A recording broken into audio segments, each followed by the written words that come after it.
I just went to the Alfalfa Club dinner, and so I got to tell you a few of the fun stories I had there, and then it kind of slanted my speech. I got a little bit of that Potomac fever, and so I'm afraid this is going to be, nothing about media, but something about the world and politics. And then I went to Michelle Obama, and I said, you know what you really ought to do? Take the girls out shopping.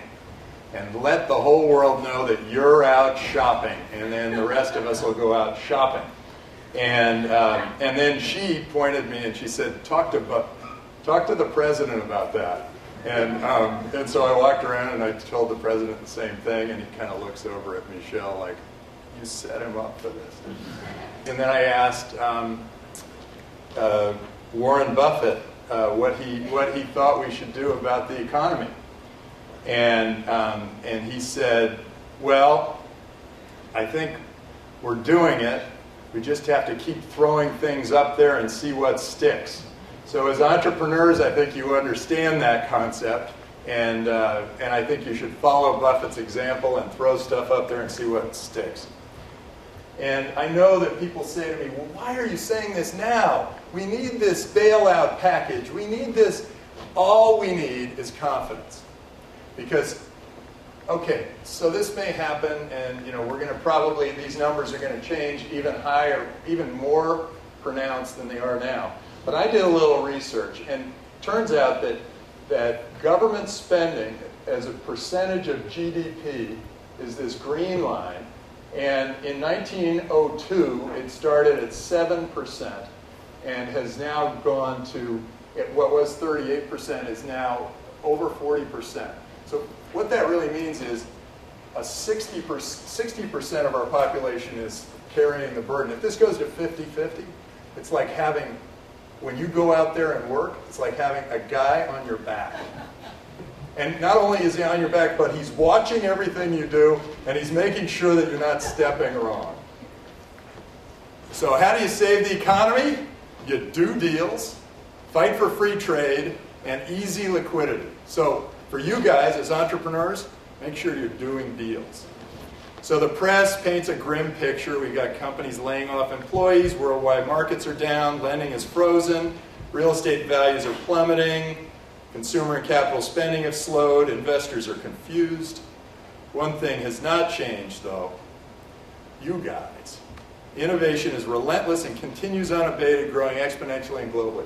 This is the best time for an entrepreneur. This is the best time for you to turn the whole thing on its ear. It may require you to tweak your business model. It may require an entire rejiggering of your business. But this is the time. This is the time to do all those things you kind of wanted to do anyway. It's perfect because there's total confusion, and you guys can lead the way. You guys can reinvent media. You can reinvent the way people do their work, the way people advertise. You can reinvent it because no one knows where it's going.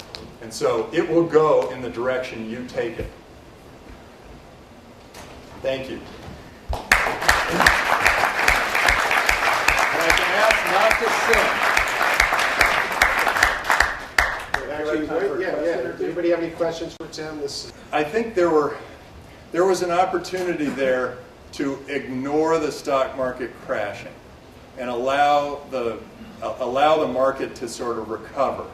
But then when it just kept going and there was bad news that just kept coming and the press just pounded it, then it got into our heads and we lived in fear and it continued. And at that point, the government said, "God, this could be bad."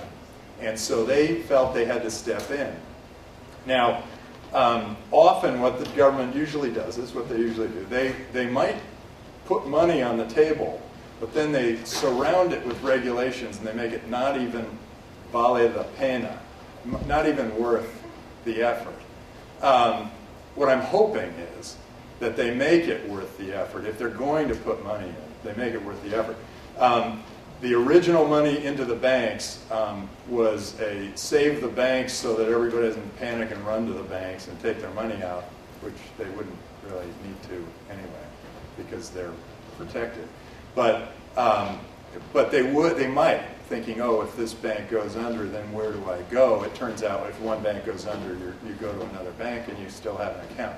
But I think the bailout of the auto industry is, I think that I would have liked that not to happen. We have a big investment in Tesla and Riva and some of these electric cars, and they are the future, and they're very exciting cars. And why support the old dogs? Just, I think all those great people from Detroit could easily pick up and come and build Teslas, and everybody would be much better off. But Yeah, we had 15 green cars at our Going Green conference out in the garden that had nothing to do with Detroit, including Tesla. So it's innovation in that market is alive and well. Yeah, they're faster, they're cheaper, they're everything. So you'd rather have Barack Obama spending his money shopping That's exactly and our right. money on And other our stuff. money bailing out. So that's a good point.